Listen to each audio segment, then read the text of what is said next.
നമസ്കാരം ഭായി. കിരജന ജയകുമാറിനൊന്ന് കാണാൻ വന്നാ. കോൻ? Mister Jayakumar, cine artist. മനസ്സിലായില്ല അല്ലേ? സിനിമയുടെ ജയകുമാറേ. ജയകുമാർ നാം की कोई आदमी इधर नहीं है. എന്റെ ദൈവമേ, ഇയാൾ എങ്ങനെ പറഞ്ഞ് മനസ്സിലാക്കും? क्या? कुछ नहीं. അതായത് അന്തർമേ മലയാള പടം ഷൂട്ടിംഗ് ഹേ. ഷൂട്ടിംഗ് में जयकुमार बहुत अच्छा एक्टर वर्क करता है. താഹും ഹൈ ഹും. ഒന്നും ഭാഗത്തേക്ക് പോട്ടോ. അകത്ത് പോവാൻ പെർമിഷൻ ഉണ്ടോ? പരമശിവൻ മോളില്. ഒന്നും മാറണോ ഇവിടുന്ന്? ഷൂട്ടിംഗ് സ്ഥലത്ത് പോവാൻ പെർമിഷൻ വേണം. എന്തോ എന്തിടാ നീ ചെക്കർക്ക് ടിക്കറ്റ് ചെയ്തോടാ കള്ള കൂർക്കെ. ഇത് കണ്ടോ നീ? ഇത് കണ്ടോടാ? ഈ പടത്തിന്റെ പ്രൊഡ്യൂസർക്ക് അകത്ത് പോകാൻ പെർമിഷനാ. മനടായി. മാഫ് കരോ സാബ്, അന്തർ ജായിയെ. നീ ഒരു സസ്പെൻഷൻ രക്ഷപ്പെട്ടു. വണ്ടി ഇറേ.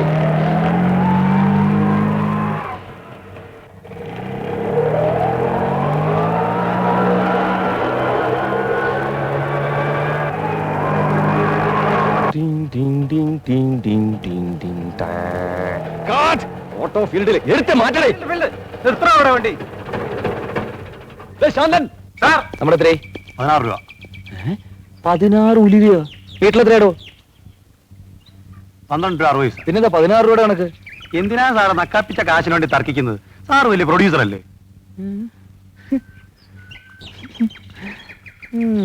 ഞങ്ങളുടെയൊക്കെ കാശ് കൊണ്ടാ സാറിന്റെ ഒക്കെ പോക്കറ്റ് അറിയുന്നത്. അതെങ്കിലും ഒന്ന് ഓർത്തൂടെ? ബാക്കി വെച്ചോ. Thank you sir. പണ്ടൊക്കെ ഉത്സവത്തിനും പെരുന്നാളിനും മാത്രമായിരുന്നു പിച്ചക്കാര്. ഇപ്പൊ ഷൂട്ടിംഗ് സ്ഥലത്ത് ഓരോ പിച്ചക്കാര്.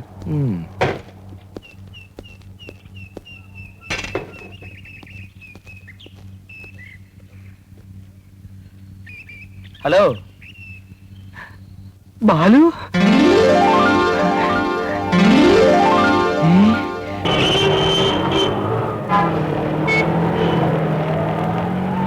ഏതായാലും അളിയാ, നിന്റെ വേഷം കൊള്ളാം.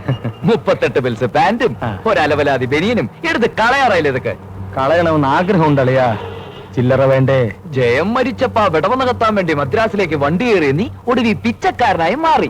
ഏതായാലും വേഷം നിനക്ക് നല്ല ചേർച്ചയായിരുന്നു. അതേ വേഷമുള്ള റോഡ് സൈഡിലും കയറി ഇരിക്കായിരുന്നില്ലേ? 4 കാശെങ്കിലും നടഞ്ഞനെ. എടാ, അഭിനയം എന്ന് പറയുന്നത് മഹത്തായ ഒരു കലയാണ്.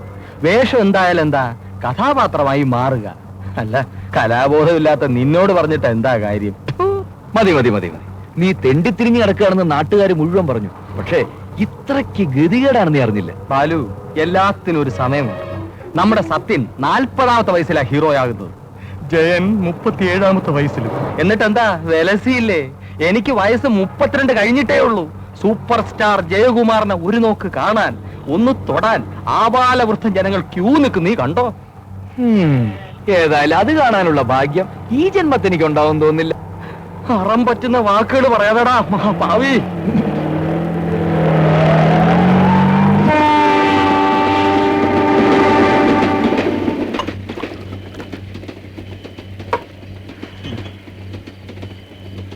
ശ്രീപത്മനാഭ, ഇന്ന് ഇത്രയേ ഉള്ളൂ. കൊഴുപ്പിച്ചേക്കണേ. വേണ്ട.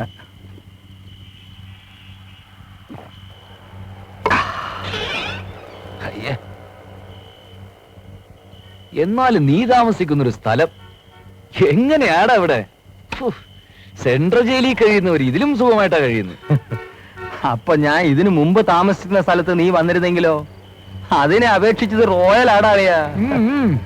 അല്ല, എനിക്ക് അറിയാൻ മേലാണ്ട് ചോദിക്കുക, ഈ പിച്ചക്കാരന്റെ പോലീസുകാരന്റെ ഒക്കെ വേഷം കെട്ടി ജീവിതം എങ്ങനെ പാഴാക്കാനാ നിന്റെ പരിപാടി?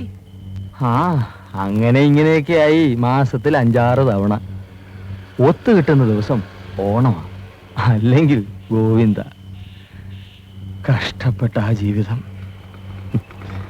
ചുമ്മാ ആശിക്കാൻ ആരോടും ചോദിക്കണ്ടല്ലോ എന്ന് വെച്ച് ആശിക്കുന്നു, അത്രേ ഉള്ളൂ. നാണമില്ല അളിയാ നിനക്കിത് പറയാൻ? അന്തസ്സുള്ള വേറെ വല്ല തൊഴിലും പോയി ചെയ്തുകൂടെ? അല്ലെങ്കിൽ നരകത്തിൽ കിടക്കുന്നതിലും ഭേദം തിരിച്ച് നാട്ടിലേക്ക് പോ. എടാ വാലവമാല, നീ എന്നെ കെട്ടുകെട്ടിക്കാനാണോ നാട്ടിൽ നിന്ന് കുറ്റിയും പിഴുതിങ്ങി പോന്നത്? സത്യം പറ മോനെ, നിന്റെ ലക്ഷ്യവും സിനിമയല്ലേ? ആണോ ആണോ ആണോ? ഞാൻ നിന്നെ പോലെയാണെന്ന് വിചാരിച്ചു. ശത്രുവല്ല. പിന്നെ എന്റെ ഇങ്ങോട്ടുള്ള വരവിന് വ്യക്തമായ ലക്ഷ്യമുണ്ട്. എന്റെ ജീവിതത്തിന്റെ പുതിയൊരു അധ്യായം ഈ സിറ്റിയിൽ വെച്ച് ആരംഭിക്കുന്നു. മനസ്സിലായില്ല. മനസ്സിലാകും. നിനക്കെന്റെ കാര്യങ്ങൾ അറിയാലോ കുമാറേ. ഡിഗ്രി കംപ്ലീറ്റ് ചെയ്തിട്ട് വർഷം കുറയായി. ആപ്ലിക്കേഷൻ അയച്ചു മടുത്തപ്പോ ഒരു സത്യം എനിക്ക് മനസ്സിലായി. ഈ ജന്മത്തിൽ ഒരു ഉദ്യോഗസ്ഥനാവുക എന്നുള്ളത് നടക്കില്ലെന്ന്. സ്വന്തമായിട്ടൊരു ബിസിനസ് ചെയ്യാന്ന് വെച്ചാൽ അതിന് പൈസ വേണ്ടേ? കഴുത്തറുത്തിട്ട് എന്റെ അച്ഛൻ സമ്മതിക്കില്ല. നേരായ മാർഗത്തിൽ പറഞ്ഞു കൊടുത്തപ്പോ സ്വല്പം വളഞ്ഞ വഴിക്ക് നീങ്ങേണ്ടി വന്നു. എന്നുവെച്ചാൽ മൂപ്പിൽസിന്റെ നാട്ടിൽ ഓഹരി വിറ്റ വകയിൽ കുറച്ച് കാശ് കിട്ടി. ബാങ്കുകാരെ വിശ്വാസമില്ലാത്തതുകൊണ്ട് മൂപ്പരത് പെട്ടിയിൽ വെച്ച് പൂട്ടി താക്കൂലി എളിയിൽ വെച്ച് നടപ്പായിരുന്നു. ഒടുക്കം പെട്ടിയോടെ എനിക്കത് പൊക്കേണ്ടി വന്നു. കുറ്റബോധം ലെവലേശമില്ല. കാരണം ഗതി പിടിക്കാൻ വേണ്ടിയാണല്ലോ. ഇനിയിപ്പോ പോലീസോ പുക്കാറോ മറ്റോ കാശിന്റെ കാര്യത്തിൽ നിന്റെ അച്ഛൻ മഹാനക്കിയ. ഹേയ്, ഒന്നും സംഭവിക്കില്ല. അമ്മയുടെ സപ്പോർട്ട് എനിക്കുണ്ടേ. ഇനിയിപ്പോ എന്താ നിന്റെ പരിപാടി? അതൊക്കെ വിശദമായിട്ട് ഞാൻ പറയാം.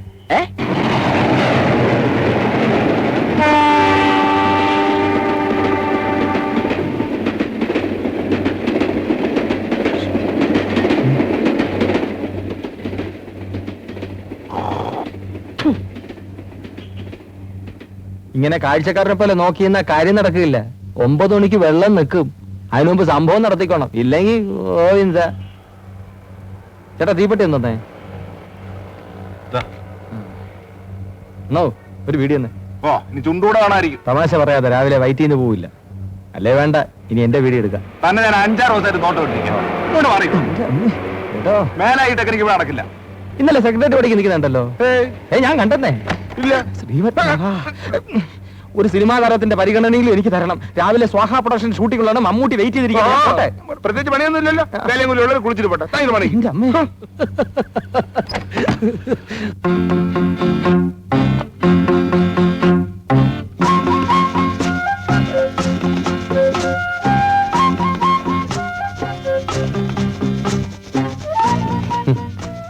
ആ നക്കി മൂപ്പിലാനെ പറ്റിച്ച കാശുണ്ട്. പുതിയ ഡ്രസ്സൊക്കെ എടുത്ത കോളുണ്ട്. ഏതായാലും ഒരെണ്ണം ഞാൻ ഇനി ചൂണ്ട.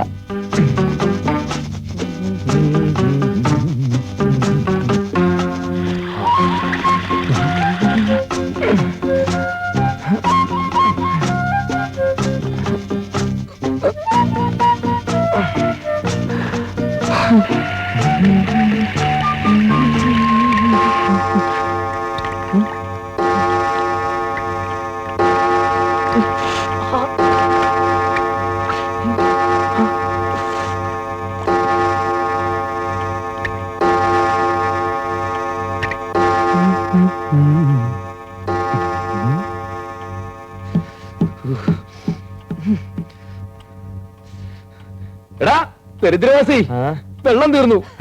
അതൊരു പുതിയ കാര്യമല്ല. ഞാൻ നിന്നോട് നേരത്തെ പറഞ്ഞിരുന്നല്ലോ. നിന്നോട് ആര് പറഞ്ഞു ഷർട്ട് എടുത്താൻ? എന്നാലും അളിയാ, എന്റെ കറക്റ്റ് സൈസിന് തന്നെ നീ മേടിച്ചോണ്ട് വന്നല്ലോ. നല്ല കളറ്, നല്ല ചേർച്ച. ഇതെവിടെ നിന്ന് മേടിച്ചു? അയ്യോ, ഫോൺ എനിക്കുള്ളതാ, ഷൂട്ടിങ്ങിനാ. എടാ ഞാനിപ്പോ എന്ത് ചെയ്യും? അല്ല, തൽക്കാലം ഇതുകൊണ്ട് അഡ്ജസ്റ്റ് ചെയ്തോ. എടാ എന്റെ phone telephone department. Hello, yes 63163. Yes, Jayakumar speaking. ആരെ വേലായുധനോ? ഇന്നെവിടെ ഷൂട്ടിംഗ്? അല്ലേ? ആര്? കറുപ്പയ്യ? എനിക്കുള്ളതാ. ചുമ്മാ ഇരടോ, ഫോൺ എനിക്കുള്ളതാ. എന്തൊരു ഡിസ്റ്റർബൻസ്. കറുപ്പയ്യ പറഞ്ഞു തോലയ്ക്ക്. 1983 അംബാസഡറിന് പകരം ഫിയറ്റ് മതിയെന്നോ? നിനക്ക് ആരെയാ വേണ്ടത്? കാർ ബ്രോക്കർ ജയകുമാറിനെയോ? ഈ തിരുവായ്മൊഴി ആദ്യമേ അങ്ങ് മൊഴിയായിരുന്നല്ലോ. ഫോൺ തനിക്കാ. രാവിലെ 6 മണിക്ക്. ഹലോ ജയകുമാറാ, ഫിയറ്റ് മതിയോ? ഫോൺ എനിക്കുള്ളതല്ലായിരുന്നു. ഷൂട്ടിംഗ് ഉണ്ടായിരുന്ന 9 മണിക്ക് മുമ്പ് പ്രൊഡക്ഷൻ മാനേജർ ഫോൺ ചെയ്യാന്ന് പറഞ്ഞിരുന്ന. മണി ഇപ്പൊ 9 കഴിഞ്ഞല്ലേ. അവർ അഭിനയിക്കാൻ പറയാൻ ആമ്പിളരെ വിളിച്ചു കാണും. എന്റെ വിധി. നീ സിനിമാ പ്രാന്തത കളയണ്ട കുമാറേ. നീ എന്റെ കൂടെ നിൽക്ക്. എന്റെ ചില പദ്ധതികളൊക്കെ ഒന്ന് വിജയിച്ച് കിട്ടട്ടെ, പിന്നെ നീ കണ്ടോ. നീ ഈ കൈ കണ്ടോ? ഇത് നോക്കിയ കൈനോട്ടക്കാരൊക്കെ പറഞ്ഞിരിക്കുന്ന എന്താണെന്നറിയോ?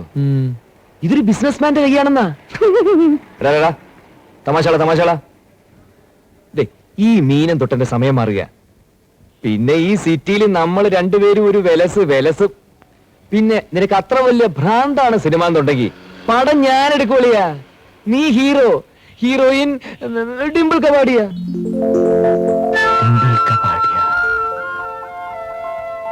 ഡിംപിൾ കപാഡിയൊക്കെ നല്ലൊരു ദീപികയാണ്, രാമായണത്തിലെ സീത. ചേടാ അത് പിന്നത്തെ കാര്യമല്ലേ. എന്നെ പോലുള്ള ബിസിനസ്സുകാർക്ക് താമസിക്കാൻ പറ്റിയ സ്ഥലമാണോ അത്? പോരാത്തിന് കയ്യിലാണെങ്കിൽ കെട്ടുകണക്കിന് കാശും. എല്ലാത്തിന്റെ ആദ്യപടി എന്നുള്ള നിലയ്ക്ക് നമ്മൾ ഇന്ന് തന്നെ ഈ റൂം വിടുന്നു, അന്തസ്സും മാന്യതയുമുള്ള മറ്റൊരു സ്ഥലത്തേക്ക് മാറുന്നു.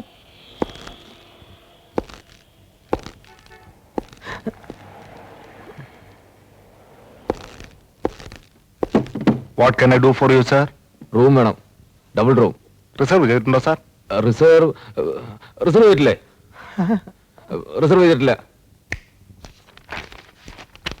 ഡബിൾ റൂം അല്ല, മോക്കപ്പേടാണ്. പിന്നെ ഒരു AC റൂമാണ് ഉള്ളത്. അത് മമ്മൂട്ടി സാറിന് വേണ്ടി മാറ്റി വെച്ചിരിക്കുകയാണ്. മമ്മൂട്ടിക്ക് വന്നാ? മമ്മൂട്ടി സാർ വരുമ്പോ ആശാനോട് ഞാൻ പറഞ്ഞോളാം. ഓ അയ്യോ, ഗുഡ് മോർണിംഗ് സാർ. താനത്തോടെ ഞാനിപ്പോ എവിടെയാണ് സാർ താമസം? മേളിൽ 501 AC. ഇതെന്റെ ഫ്രണ്ട് ബാലു. വണ്ടി വന്നില്ലേടേ? സാർ സാർ സാർ സാർ എന്റെ ഫ്രണ്ടിന് ഒരു പടം പ്രൊഡ്യൂസ് ചെയ്യാൻ പ്ലാൻ ഉണ്ട്. I'm Saravan Kumar, film director. Oh sorry, എനിക്ക് മനസ്സിലായില്ലായിരുന്നു. സ്വല്പം ബിസി ആയിരുന്നു. ഇവിടെ ഉണ്ടാവല്ലോ. ഓ, വൈകിട്ട് കാണാം. നമുക്കൊന്ന് കൂടണം. പോട്ടെ കുമാർ, മനസ്സിലുണ്ട്. എന്റെ പൊന്നളിയ, ഇയാടെ മൂത്ത് നോക്കി നിന്റെ വർത്തമാനം പറയണമെന്ന് ആഗ്രഹം ഉണ്ടായിരുന്നു. ഇപ്പോഴെങ്കിലും സാധിച്ചു, മനസ്സമാധാനമായി. വാടേ. ഓക്കെ.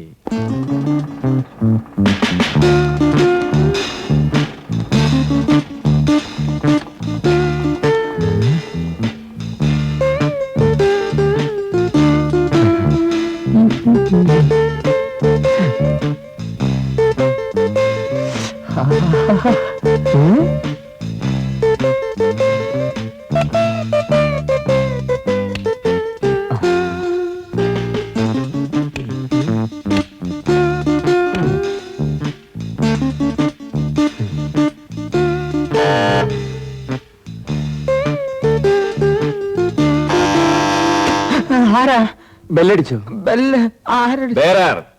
എന്താ സാർ? കഴിക്കാൻ 4 നാൻ 4 ബട്ടൂര, ഒരു ബോൺലെസ് ചില്ലിലെസ് ചിക്കൻലെസ് ചില്ലി ചിക്കൻ. എന്താ സാർ? ഒരു ബോൺലെസ് ചില്ലിലെസ് ചിക്കൻലെസ് ചില്ലി ചിക്കൻ. നിനക്ക് എന്താ വേണ്ടത്? ഭക്ഷണത്തിനും എനിക്ക് 2 ലാർജ് റാം. സ്കോച്ച് വാങ്ങിച്ചടിയടേ. ആ സ്കോച്ച് എങ്കിൽ സ്കോച്ച്. സ്കോച്ച് ആവുമ്പോ മണപ്പിച്ചാ മതിയല്ലോ. എന്റെ അളിയാ, ഇപ്പോഴും എനിക്കിതൊന്നും വിശ്വാസമാകുന്നില്ല. നീ ഇനി ഇതുപോലെ എന്തെല്ലാം കാണാനിരിക്കുന്നു. നീ ബിസിനസിന്റെ കാര്യം ഇതുവരെ പറഞ്ഞില്ലല്ലോ. പറയാം. അതിനു മുമ്പ് നമുക്കൊരാളെ കാണാനുണ്ട്. ആ റെയിൽവേ സ്റ്റേഷൻ അടുത്തുള്ള മാർക്കറ്റ് റോഡ് വരെ ഒന്ന് പോണം. ആരെ കാണാനാ? ഉത്തം ലാൽ പ്യാരേലാൽ സേഠ്ജി. പ്യാരിലാൽ? പ്യാരി മുട്ടായി. അപ്പൊ നീ മുട്ടായി കച്ചവടം തുടങ്ങാൻ പോവാണോ? ഒട്ടായി കച്ചവടം അല്ലളിയാ, തുരുമ്പ് കച്ചവടം. തുരുമ്പല്ലളിയാ, ഇരുമ്പ്. ഇരുമ്പല്ലടാ, തുരുമ്പ്. തുരുമ്പ്. തുരുമ്പ് ബിസിനസ്സോ എന്നുവെച്ചാ? അതായത് ഇരുമ്പിൽ നിർമ്മിച്ച തുരുമ്പെടുത്ത സാധനങ്ങൾ. ആ. ഇരുമ്പാണല്ലോ തുരുമ്പാകുന്നത്. ആ. അങ്ങനെ ഇരുമ്പ് തുരുമ്പാകുന്ന വസ്തുക്കൾ. ആ. അതായത് തുരുമ്പിച്ച ഇരുമ്പ് വസ്തുക്കൾ. എന്റെ ശ്രീപത്മനാഭ, ഇരുമ്പ് പിടിച്ച തുരുമ്പ് വസ്തുക്കളോ? ഉദാഹരണത്തിന് തുരുമ്പ് വന്ന ലോറികൾ, ആ. കാറുകൾ, ആ. പാലത്തീന്ന് വെള്ളത്തിൽ പോയ തീവണ്ടി, ആ. മുങ്ങിപ്പോയ കപ്പലുകൾ, ആഹാ. ഇവയെല്ലാം തുരുമ്പ് വിലയ്ക്ക് വാങ്ങി വിൽക്കുന്ന ബിസിനസ്സാണ് ഉത്തംലാൽ പ്യാരിലാൽ സേഠ്ജിക്കുള്ളത്. ഉത്തമം വിറ്റോട്ടെ, അതിന് നിനക്കെന്താ? എനിക്ക് സേഠ്ജിയുമായി ചില ബിസിനസ് പ്ലാൻ സംസാരിക്കാനുണ്ട്. അതിന്റെ അടിസ്ഥാനത്തിലാണ് നമ്മുടെ ഫർദർ മൂവ്മെന്റ്സ്. ചുരുക്കി പറഞ്ഞാൽ ആ കച്ചവടം. ആ, വേണമെങ്കിൽ അങ്ങനെയും പറയാം. പക്ഷേ സ്മോൾ സ്കെയിൽ അല്ല, ലാർജ് സ്കെയിൽ, ഇന്റർനാഷണൽ ആക്രി കച്ചവടം. കയറി എല്ലാത്തിനും കൂടി മുട്ടടിച്ച് ക്യാമറ കൊണ്ട് നിരത്ത് നേരെ ചിത്രാഞ്ജലിലേക്ക് പോ. സമയം പോയി. ആകെ ഒരു വണ്ടിയുണ്ട്, ഇനി 10-15 മുട്ടകൾ. ഞാനിത് എവിടെ പോയിട്ട് ഉണ്ടാക്കും? തന്നെത്തിരക്ക് എവിടെയെല്ലാം നടന്നു? ചിത്രാഞ്ജലി ശരവൺ സാറിന്റെ പടത്തിലഭിനയിക്കാൻ 50 മുട്ടകൾ വേണം. താൻ കൂടെ കയറി. തങ്കപ്പ, പ്രൊഡക്ഷൻ ഡാമേജർ തങ്കപ്പ, ഞാൻ ഈ പണിയൊക്കെ അങ്ങ് നിർത്തി. ഇനി മുട്ടയടിക്കാനും കൊടി പിടിക്കാനും പിച്ച തണ്ടാനും ഒന്നും ഈ ജയകുമാറിനെ കിട്ടില്ല. ഇനി ഞാൻ നായകനായിട്ട് അഭിനയിക്കുന്നുള്ളൂ. ഉള്ള മുട്ടകൾ തെളിഞ്ഞില്ലെങ്കിൽ എന്റെ തങ്കപ്പൻ തന്നെ മുട്ടയടിച്ച കേറി. പോയി പണി നോക്കടേ. വാ.